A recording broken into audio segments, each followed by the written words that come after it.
नमस्कार, मैं हूं आपके साथ निशु शर्मा। शुरुआत करेंगे बुलेटिन की और सबसे पहले बात करेंगे देश की सबसे बड़ी और सबसे अहम प्रशासनिक कवायद की। भारत की 16वीं जनगणना की अधिसूचना आखिरकार जारी कर दी गई है। 16 साल बाद होने जा रही इस जनगणना में पहली बार जातिगत गणना भी शामिल होगी और पूरी प्रक्रिया डिजिटल प्लेटफॉर्म पर आधारित होगी। करीब 65 लाख से ज्यादा कर्मी, 16 भाषाओं में मोबाइल ऐप और हर नागरिक के लिए सेल्फ एन्यूमरेशन की सुविधा। आइए इस रिपोर्ट में जानते हैं कि अधिसूचना क्यों अहम है, इसकी क्या टाइमलाइन है और इसमें तकनीक और प्रशासन की क्या भूमिका रहने वाली है। देखिए खास रिपोर्ट। सोमवार यानी आज भारत सरकार ने एक ऐतिहासिक अधिसूचना जारी की। इस अधिसूचना में साफ कहा गया है कि भारत की 16वीं जनगणना 2 चरणों में पूरी की जाएगी और इसका अंतिम चरण 1 मार्च 2027 तक संपन्न होगा।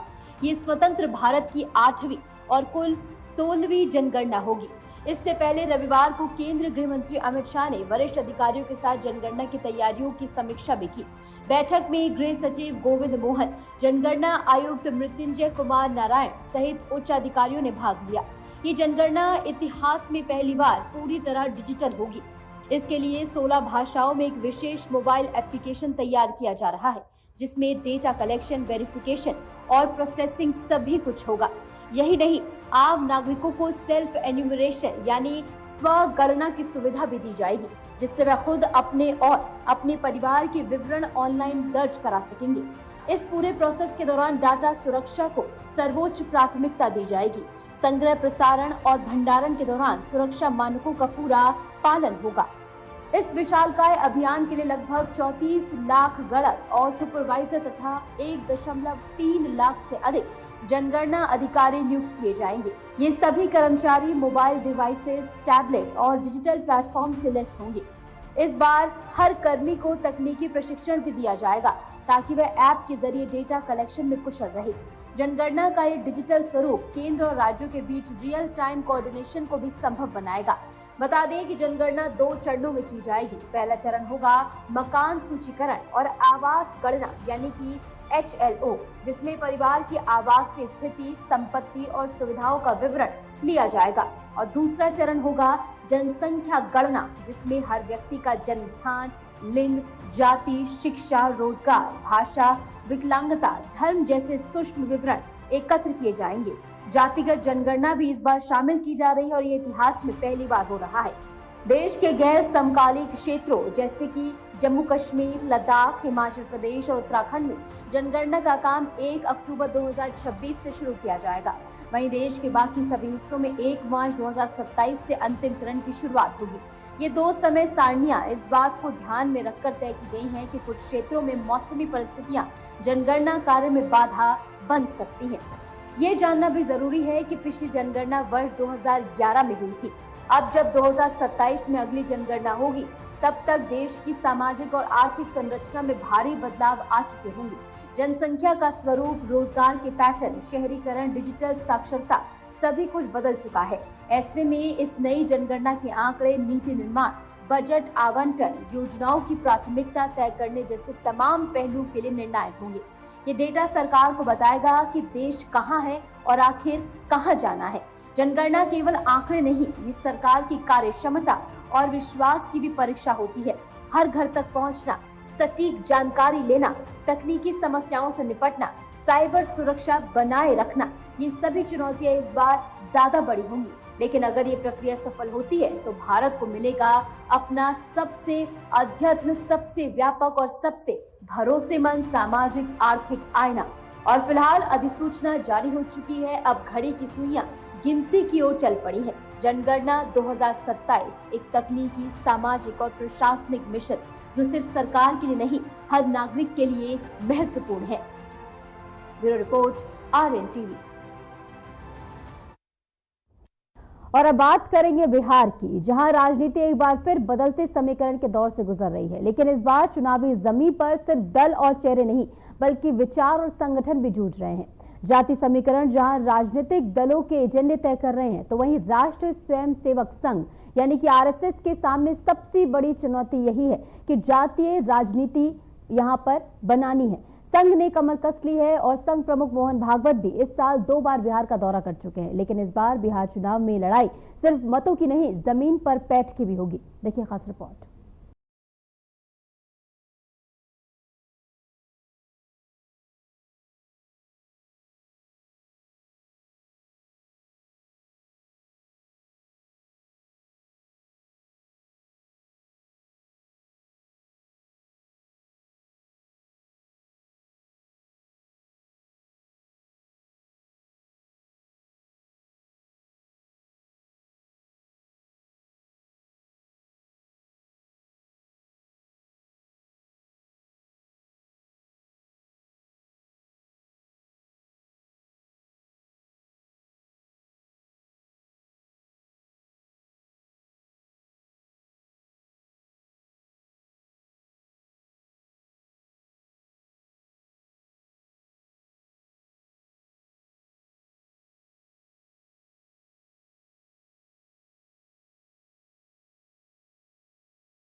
तक संवाद के रास्ते खोलकर लाभ मिल सके।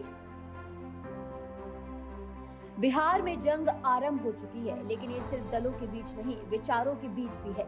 संघ की रणनीति कितनी कारगर होगी और जातीय राजनीति कितना असर डालेगी, इसका जवाब आने वाले हफ्तों में खुद बिहार की सड़कों से निकलकर मतपेटियों तक पहुंचेगा। Bureau report, RNTV।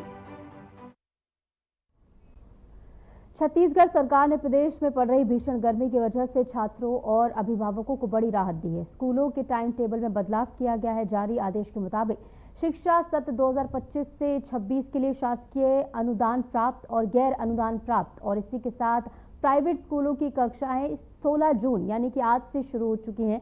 वर्तमान में प्रदेश में पड़ रही भीषण गर्मी के कारण छात्रों के स्वास्थ्य पर पड़ने वाले प्रतिकूल प्रभाव की आशंका को देखते हुए राज्य शासन ने शासकीय अनुदान प्राप्त और गैर अनुदान प्राप्त और प्राइवेट स्कूलों की कक्षाएं 17 जून 2025 से 21 जून 2025 तक सुबह 7 बजे से 11 तक शुरू करने का निर्णय लिया है। 23 जून 2025 से कक्षाएं सामान्य दिनों की तरह नियमित तौर पर चलाई जाएंगी।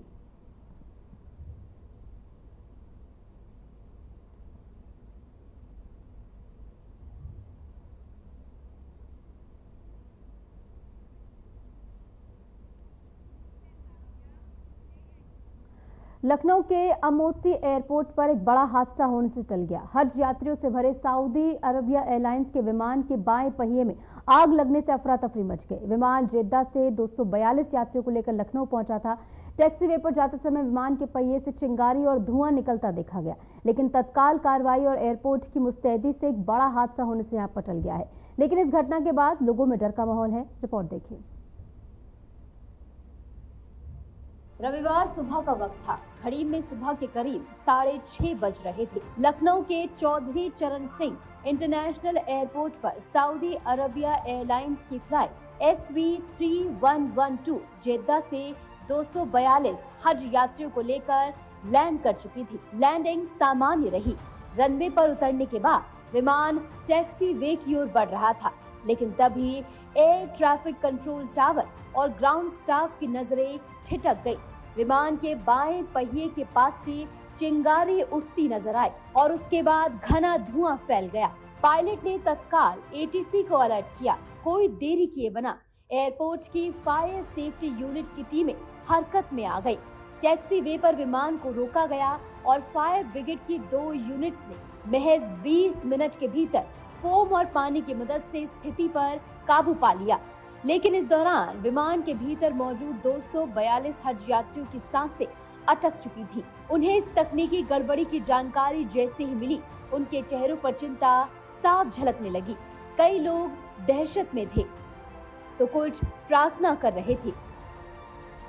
अब सवाल उठता है कि आखिर चिंगारी क्यों उठी? सूत्रों की माने तो ये घटना विमान के हाइड्रोलिक सिस्टम में लीकेज की वजह से हुई। हाइड्रोलिक सिस्टम किसी भी विमान का सबसे संवेदनशील तकनीकी हिस्सा माना जाता है। इसके जरिए पहियों की गति, लैंडिंग गियर का खुलना बंद होना और ब्रेकिंग सिस्टम को कंट्रोल किया जाता है। इस केस में बाएं पहिए के हाइड्रोलिक सिस्टम में दबाव का असमान वितरण हुआ। जैसे ही विमान टैक्सी वे पर मुड़ा, पहिए की सतह अत्यधिक गर्म हो गई और घर्षण के कारण चिंगारी निकली। ध्यान देने वाली बात यह है कि रनवे पर लैंडिंग पूरी हो चुकी थी, यानी अगर ये खराबी आसमान में होती तो परिणाम कहीं ज्यादा भयावह हो सकते थे। राहत की बात ये रही कि एयरपोर्ट का फायर रेस्क्यू सिस्टम पूरी तरह तैयार था। इस ऑपरेशन में विशेष फोम का उपयोग किया गया, एक ऐसा केमिकल जो उच्च तापमान पर भी जल्दी प्रतिक्रिया देता है और आग को फैलने से रोकता है। रक्षा प्रणाली की सतर्कता ने हादसे को एक गंभीर त्रासदी बनने से रोक दिया। विमान को पुश बैक कर टैक्सी वे के किनारे खड़ा किया गया और फिर यात्रियों को सावधानी पूर्वक उतारा गया। किसी भी यात्री को शारीरिक चोटें नहीं आई हैं, लेकिन मनोवैज्ञानिक रूप से इस घटना ने उन्हें झकझोर दिया है। बता दें कि जैसे ही यात्री सुरक्षित उतारे गए, सऊदी एयरलाइंस की इंजीनियरिंग टीम हरकत में आई।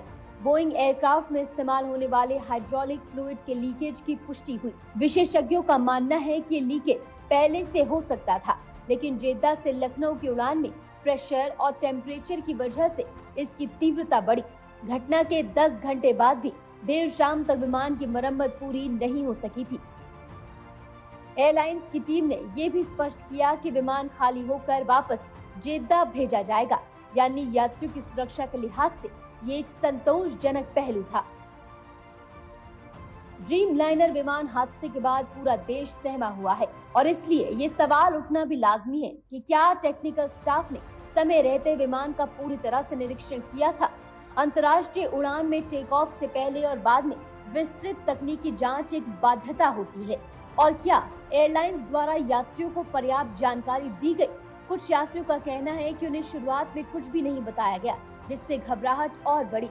और सबसे अहम सवाल कि क्या इस घटना की स्वतंत्र जांच होगी? डीजीसीए यानी नागर विमानन महानिदेशालय की जांच रिपोर्ट ही साफ करेगी कि दोष आखिर किसका था, एयरलाइंस का, टेक्निकल स्टाफ का, या ये एक असाधारण दुर्घटना थी। लखनऊ एयरपोर्ट पर यह घटना एक चेतावनी है कि भले ही हमारी एविएशन सुरक्षा प्रणाली सतर्क हो, लेकिन तकनीकी विफलताएं किसी भी समय गंभीर रूप ले सकती हैं। इसलिए जरूरत है समय रहते तकनीकी निरीक्षण, स्टाफ की ट्रेनिंग और यात्रियों के साथ पारदर्शिता सुनिश्चित करने की, ताकि किसी भी हादसे को केवल चेतावनी में बदला जा सके। एक छोटा सा लीकेज और सैकड़ों जानें खतरे में पड़ सकती थी। लखनऊ की ये घटना सिर्फ एक समाचार नहीं, बल्कि पूरे एविएशन सिस्टम के लिए एक चेतावनी है। फिलहाल राहत की बात यह है कि सभी हज यात्री सुरक्षित हैं और विमान की तकनीकी मरम्मत का काम भी जारी है। Bureau report, RL TV. और अब बात करेंगे कोरोना वायरस की। एक बार फिर से इसने चिंता बढ़ा दी है। देश में एक्टिव केसों की संख्या अब 7,000 के पार पहुंच गई है और नए वेरिएंट की वजह से मौतों का आंकड़ा लगातार बढ़ रहा है। देश में कोरोना वायरस से लगातार दूसरे दिन 10 से ज्यादा लोगों की मौत की खबर सामने आई है। स्वास्थ्य विभाग के अनुसार रविवार को 11 मरीजों ने जान गंवाई है और केरल में 7, तो वहीं दिल्ली, छत्तीसगढ़, एमपी, महाराष्ट्र में एक मरीज की मौत हुई है। बीते शनिवार को 10 मौतें भी हुई थी, जिससे चिंता और ज्यादा बढ़ गई है। देखिए हमारी खास रिपोर्ट। देश में कोरोना वायरस के केसों और मौतों की संख्या तेजी से बढ़ रही है। बीते 24 घंटे में 11 लोगों ने अपनी जान गंवाई है। नए वेरिएंट से एक दिन में ये सबसे ज्यादा मौतें हैं। कोविड के 31 राज्यों, केंद्र शासित प्रदेशों में 7,264 एक्टिव मरीज हैं। केरल में सबसे ज्यादा 1,920 केस है। इसके बाद गुजरात में 1,433 और पश्चिम बंगाल में 747 एक्टिव मामले हैं। बीते 24 घंटे में कोई नया केस नहीं मिला है, जबकि 119 मरीज रिकवर हुए हैं।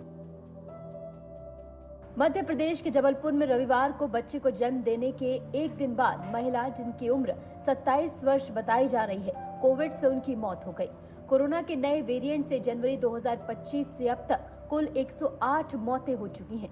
केंद्रीय स्वास्थ्य मंत्रालय ने कहा है कि हमने कोरोना से निपटने के लिए जरूरी इंतजाम कर लिए हैं। चलिए अब आपको राज्यवार तरीके से कोरोना अपडेट देते हैं। उत्तर प्रदेश सरकार ने कोविड-19 के बढ़ते मामलों को देखते हुए सावधानी बरतने का निर्देश जारी किया है। प्रमुख स्वास्थ्य अधिकारियों ने सभी अस्पतालों को जरूरी दवाएं, पीपीई किट, जांच सुविधाएं, isolation bed, oxygen cylinder, ICU और वेंटिलेटर जैसी सुविधाओं को तैयार रखने को कहा है।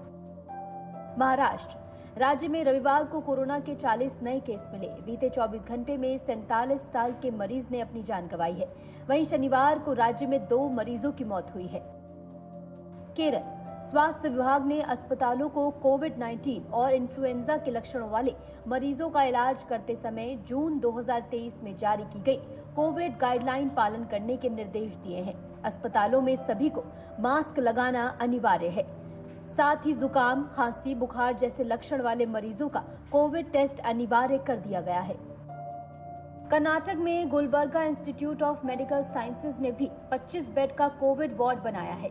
इनमें से 5 बेड आईसीयू, वेंटिलेटर समेत हाई डिपेंडेंसी यूनिट और 5 प्रेग्नेंट महिलाओं के लिए हैं। बाकी 10 नॉर्मल बेड हैं।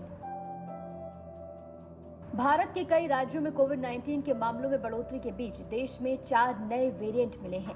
आईसीएमआर के डायरेक्टर ने बताया कि दक्षिण और पश्चिम भारत से जिन वेरिएंट की सीक्वेंसिंग की गई है वे LF.7, XFG, JN.1 और NB.1.8.1 सीरीज के हैं।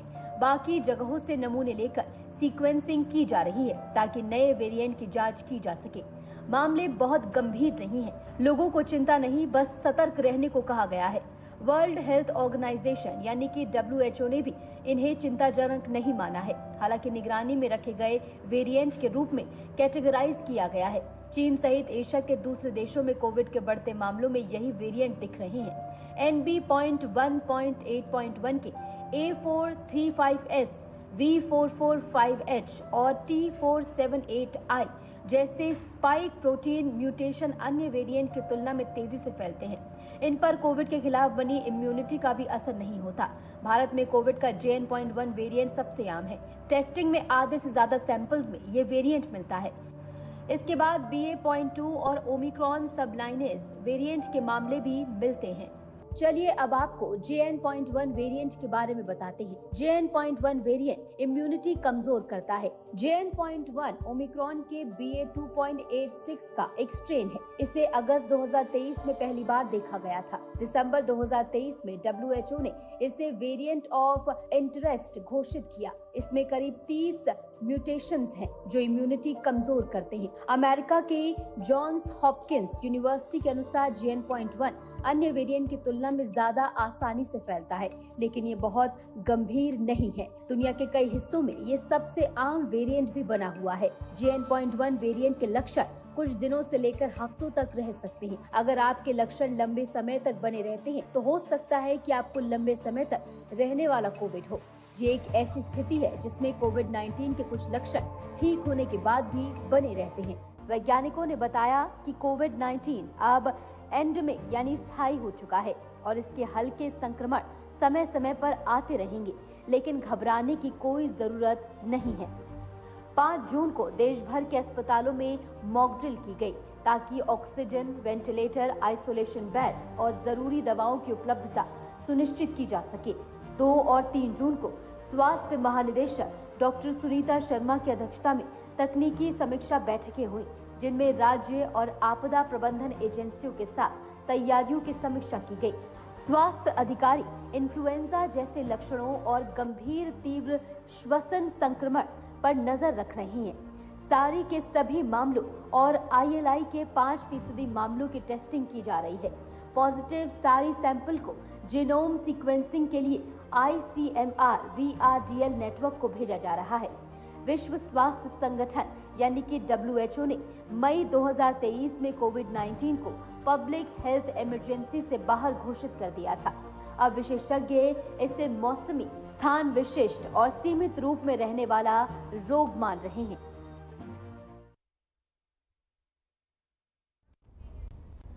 और फिलहाल के लिए इस बुलेटिन में इतना ही। नमस्कार।